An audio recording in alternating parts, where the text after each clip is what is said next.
All right, I want you to take a second and just look at the calendar. Really look at it. Okay. Today is Monday, February 16th, 2026. It is the middle of February. It is a Monday.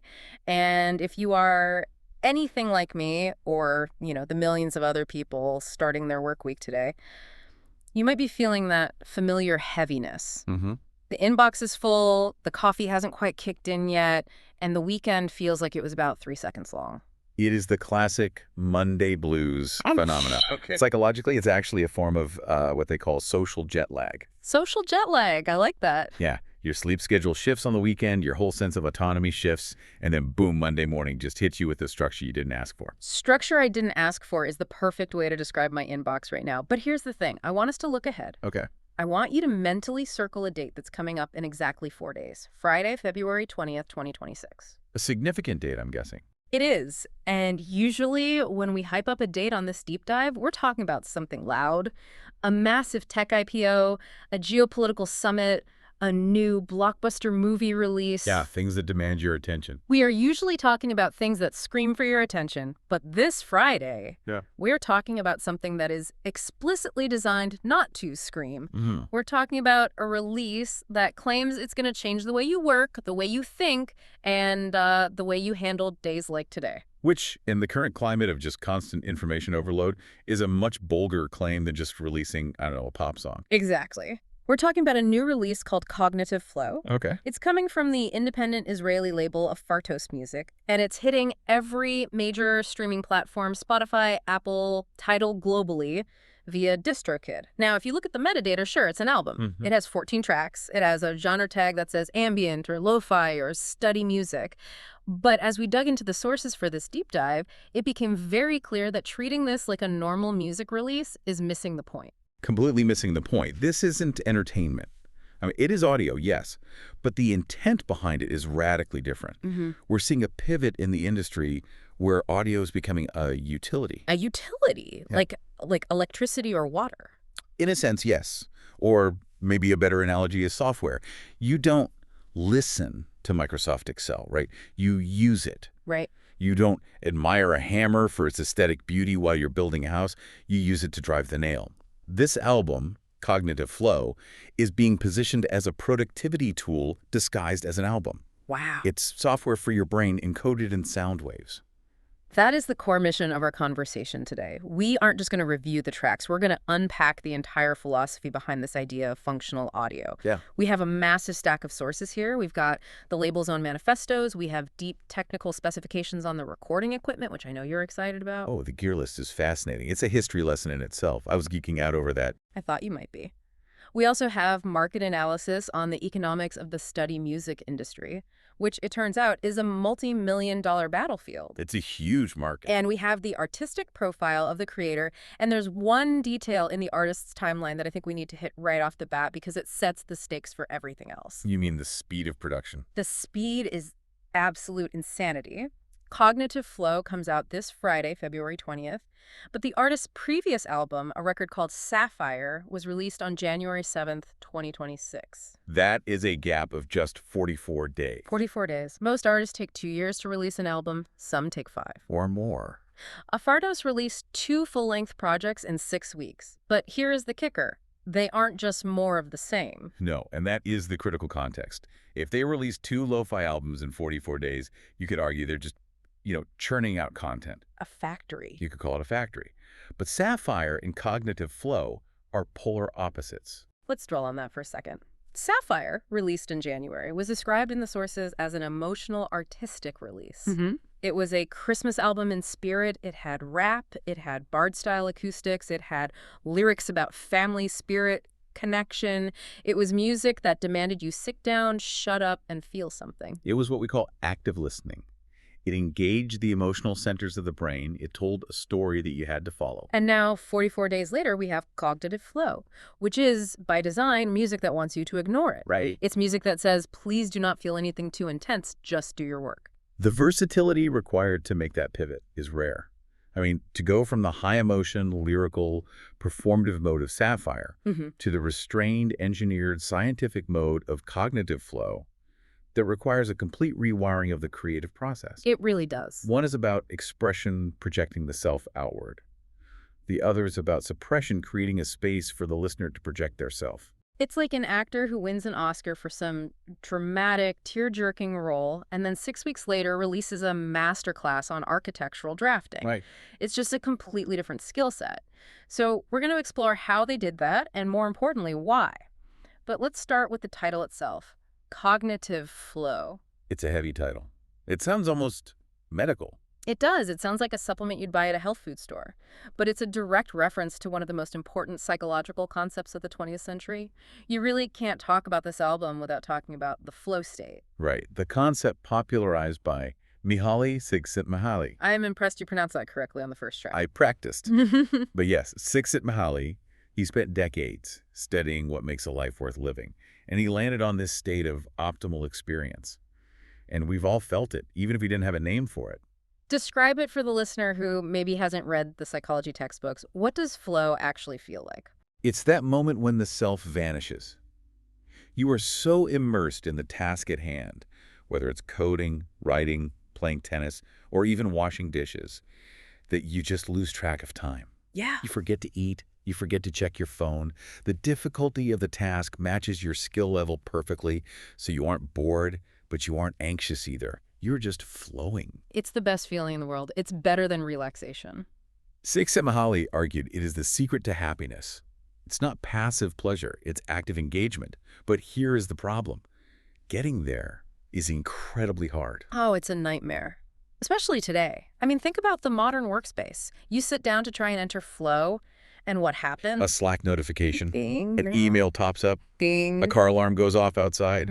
Your own brain reminds you that you forgot to pay the gas bill. It's an obstacle course. We spend so much mental energy just trying to focus that by the time we're ready to work, we are exhausted. And this is where Affartos posits cognitive flow as the solution. The album isn't just background noise. It is a bridge. It claims to be a shortcut to that state. The sources are very explicit about this. They describe the music as a background tool for work, coding, and study, rather than a standalone piece of art for contemplation. Right. And that distinction, art for contemplation, is what we usually consume. When you put on a Beatles record or a Kendrick Lamar album, you are engaging in a dialogue with the artist. You are listening to what they have to say. Right. You are the audience. But with functional music, the hierarchy flips. The music is subservient to you. Huh. If you notice the music too much, if a trumpet solo suddenly grabs your attention and makes you stop typing, the music has failed. That is such a weird paradox for a musician, isn't it? I'm going to work my butt off to make something that I hope you barely notice. It requires a massive suppression of ego. The artist has to say, I am not the star here. The listener's work is the star. I am just the lighting. I like that. And to achieve that, you can't just record some random chords. You have to engineer it. And this leads us to the science. Because when we say engineered, we aren't using that word lightly. The production notes for cognitive flow read less like a band's diary and more like a medical journal. They do. They're leaning heavily into psychoacoustics. Okay, what is that exactly? Psychoacoustics is the study of how sound affects the nervous system. Not just how we hear, but how we feel and react biologically. The first and most important spec in the notes is the BPM. Beats per minute. The album operates strictly in the 60 to 80 BPM range, with a few tracks pushing up to 96 BPM. Now, to a casual listener, that just sounds slow. Yeah. But biologically, that range is specific for a reason. Why 60 to 80? Why not 50? Why not 100? Because the human resting heart rate typically falls between 60 and 100 beats per minute. When you're calm, focused, and sitting still, your heart is likely beating around 60 to 70 times a minute. Okay, so the music matches the heart. Is that it? It's a phenomenon called entrainment. Our internal biological rhythms have a tendency to synchronize with external rhythms. If you listen to a track at 120 BPM, like a house track or a fast pop song, your sympathetic nervous system kicks in. Right. Your heart rate elevates. You get a spike of adrenaline. You want to move. Which is great for the gym. Fantastic for the gym. Terrible for coding. If you're trying to debug complex software, you don't want adrenaline. You want steady, oxygenated blood flow. You want calm alertness. 60 to 80 BPM mimics a confident, steady walking pace. It signals to the amygdala, the lizard brain, that We are safe. We are moving forward. There is no tiger chasing us. So it turns off the fight or flight response. Exactly. It clears the physiological noise so the brain can focus on the intellectual noise. The sources also talk about frequency optimization. They mention the audio is optimized for the 400 hertz to 4 kilohertz range. Now, I'm not an audio engineer, so walk me through this. Why does that range matter? This is all about digital fatigue. In modern audio, especially cheap digital audio, you get a lot of information in the high frequencies above 5 kilohertz, up to 10 kilohertz and beyond. Okay. That's where the sizzle, the air, the sharp S sounds live. The crispy stuff. Right, the crispy stuff. And initially that sounds clear. But the human ear is very sensitive to high frequencies because evolutionarily, that's where the sound of a snapping twig or a hissing snake lives. It's the danger frequency. Ah, I see. So if I'm listening to music with a lot of high-end fizz for 4 hours straight. Your auditory cortex is working overtime to process it. It's creating this micro level of anxiety. By rolling off those harsh highs and focusing on the warm mids, the 400 hertz to 4 kilohertz range of Affartos is creating a sound that is safe.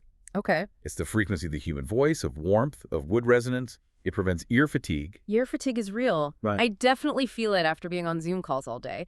The audio on those calls is so compressed and teeny. That is the perfect example. Zoom audio is harsh. Yeah. It's jagged. That's why you feel drained after a video call, even if you just sat there. Yeah. Your brain was fighting the audio. Cognitive flow is designed to be the antidote to Zoom audio. To achieve that warmth, the notes list some serious hardware. I mean, they mention Neve 1073 preamps, Studer A800 paper recorders, and SSL 4000E consoles. I saw that list and I actually smiled. These are legendary tools. The Neve 1073 is basically the sound of the 1970s. Right. It's thick, it's creamy, it adds this weight to the sound. And the Studer A800, that's a tape machine. So they're using actual magnetic tape. Well, virtual or physical, the effect is the same. It introduces what's called tape saturation. When you record to digital, silence is absolute zero. It's a vacuum. Right. It's terrifyingly empty. When you record to tape, silence has a noise floor. There's a gentle hiss. There's a slight wobble. It's perfectly imperfect. Precisely. We call it silence with character. Yeah. In a digital world where everything is high definition and sterile, the brain actually craves that analog imperfection. Yeah. It feels organic. It's like the difference between a fluorescent light in a hospital and a flickering candle in a library. The candle is harder to see by, technically. But you can sit by the candle for hours. The fluorescent light makes you want to leave the room after 10 minutes. By using these analog emulations, the Neve, the Studer Affartos, is bathing the listener in candlelight audio. It keeps the brain comfortable enough to stay in the chair. There's one other rule they followed that I think is the hardest one for a musician to follow. Let me guess. No vocals? No vocals. The no vocals rule is non-negotiable for true deep work. Why is that? I mean, I know plenty of people who study to rap or pop music. They think they are studying, but what they're actually doing is multitasking. The human brain has a specific region, Broca's area, and Wernicke's area dedicated to processing language. We are hardwired to decode speech. Okay. If you hear a voice, even in a language you don't speak fluently, your brain automatically tries to parse it. Is that a word? What does it mean? Is it a threat? A question? It's automatic. You can't turn it off. You can't. So if you're writing an email or coding, which is a form of language, and you are listening to lyrics, your language center is conflicted. Ah. It's trying to output words while simultaneously decoding input words. It creates cognitive friction. It's like trying to have two conversations at once. Exactly. By removing the vocals, cognitive flow leaves the language centers of your brain completely wide open. The music occupies the emotional and spatial parts of the brain, keeping them happy. So the logical, linguistic brain can run at 100% efficiency. That's fascinating. It's like giving a toddler a toy so the adults can talk. The music distracts the distraction part of your brain. That is the best analogy I've heard. It occupies the monkey mind. Let's pivot from the ears to the eyes. Yeah. Because we have the description of the cover art here, and in the age of streaming, the cover art is really the only visual context we get. It is. It's a 2000 by 2000 pixel square that has to sell the entire vibe. And they went with a classic image, a cup of coffee with latte art, set against a warm, cozy, blurred background with steam rising. It's almost a cliche at this point, right? The whole lo-fi girl aesthetic. It is, but, cliches exist because they work. It's a visual anchor. Think about the symbolism.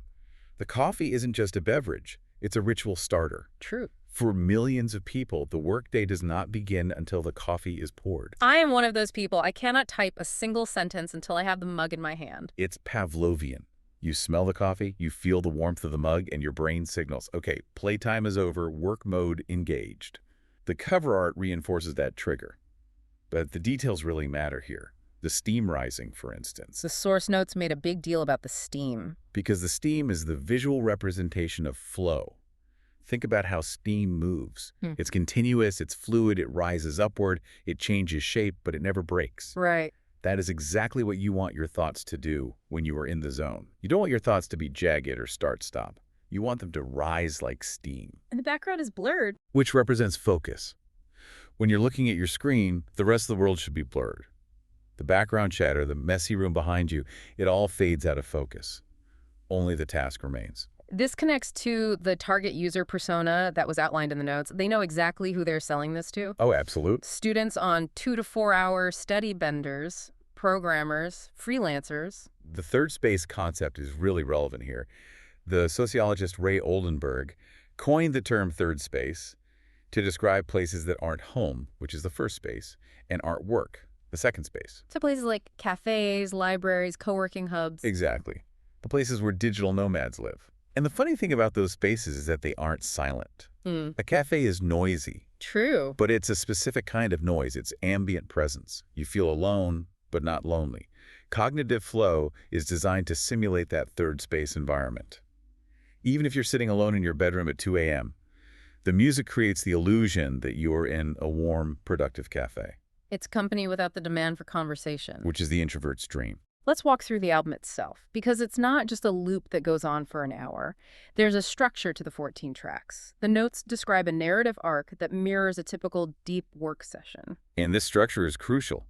If the music was the same energy for 60 minutes, you'd get bored. But if it changes too much, you get distracted.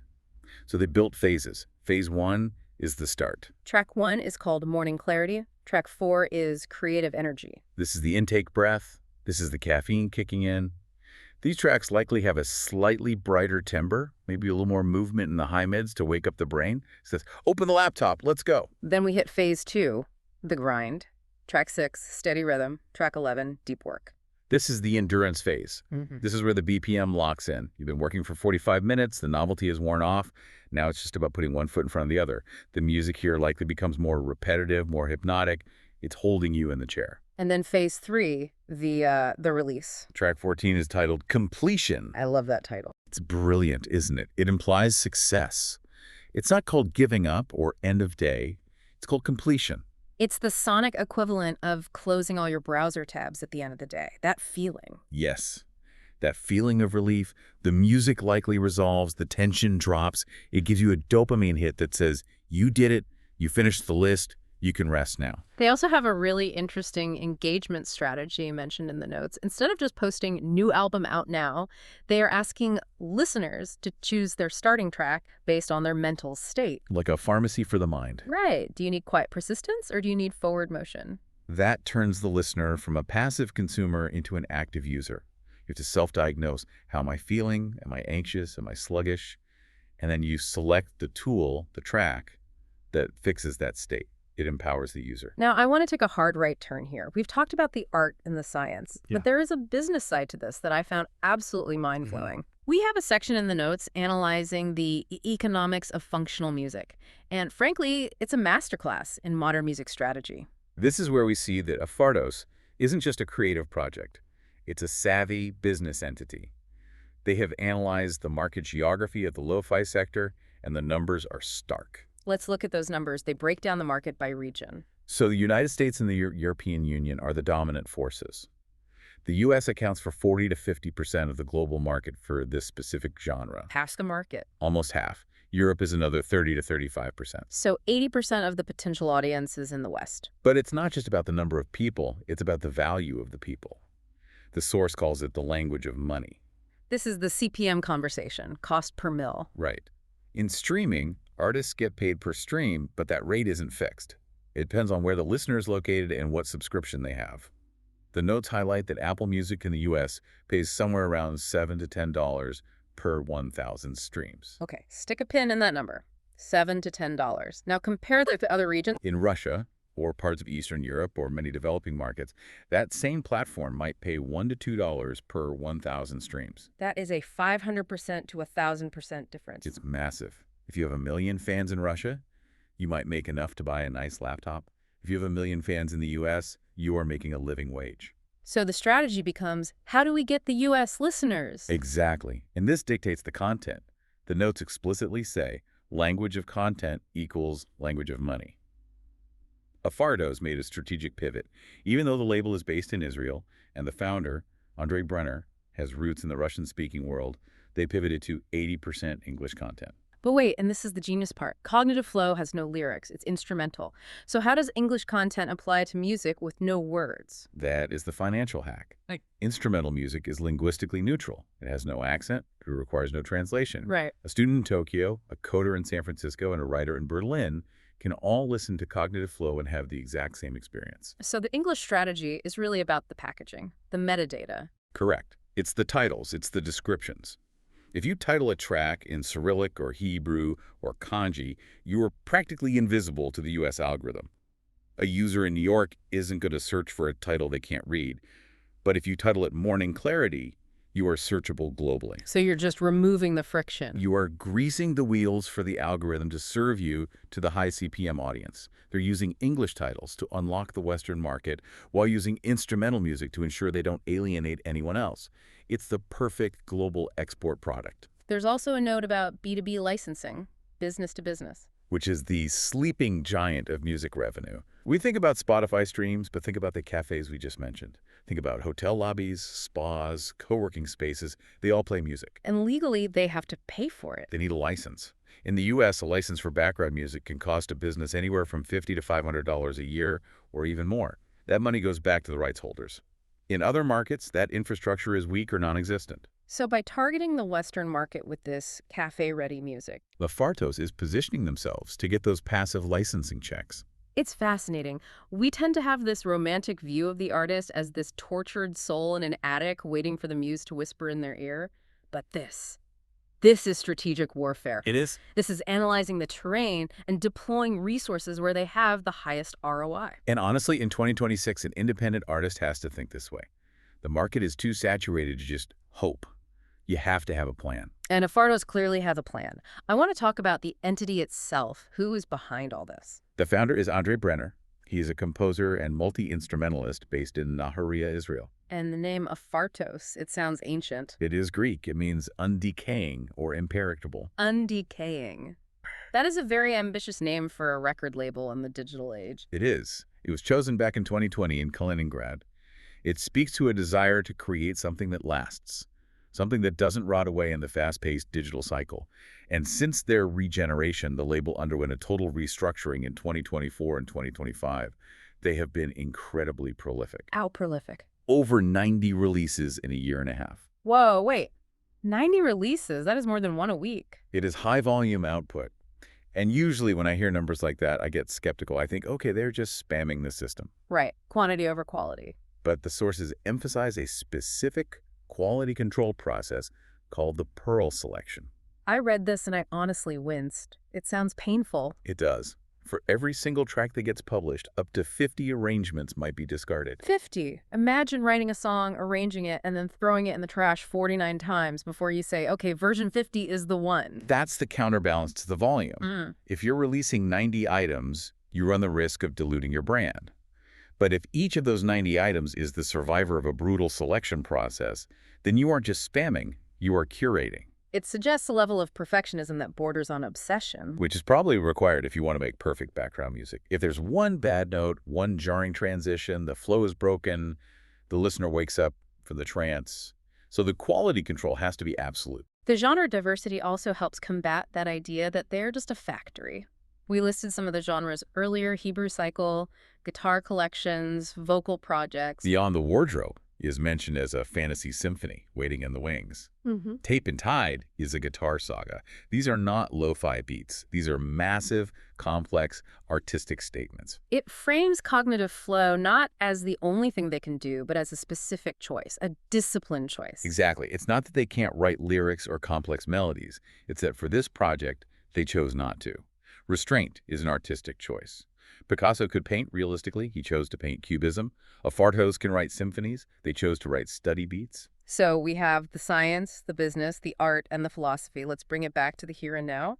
Today is Monday, February 16th. Cognitive flow drops in 4 days, Friday the 20th. 12 p.m. Eastern Standard Time. If you are listening to this, you have 4 days to get ready. And I don't mean just clicking pre-save on Spotify, though you should do that. It helps the algorithm. It does. I mean, prepare your environment. I like that. If cognitive flow is a tool, you need to set up the workbench. Exactly. You wouldn't buy a high-end power drill and then try to use it in a messy room full of junk. You need a clean surface. So here is my challenge to the listener. Use this week to prep. Clean off your desk. Go buy the good coffee beans, not the instant stuff, the real stuff. Fix your lighting. Make sure your headphones are charged. Treat Friday morning like an event. Yes, on Friday morning when you sit down to work, don't put on the news. Don't put on your usual chaotic playlist. Put on cognitive flow. Start with track 1, morning clarity, and treat it as an experiment. Test the hypothesis. Be a scientist of your own productivity. Does the 60 to 80 BPM range actually stabilize your heart rate? Does the lack of vocals actually free up your language processing?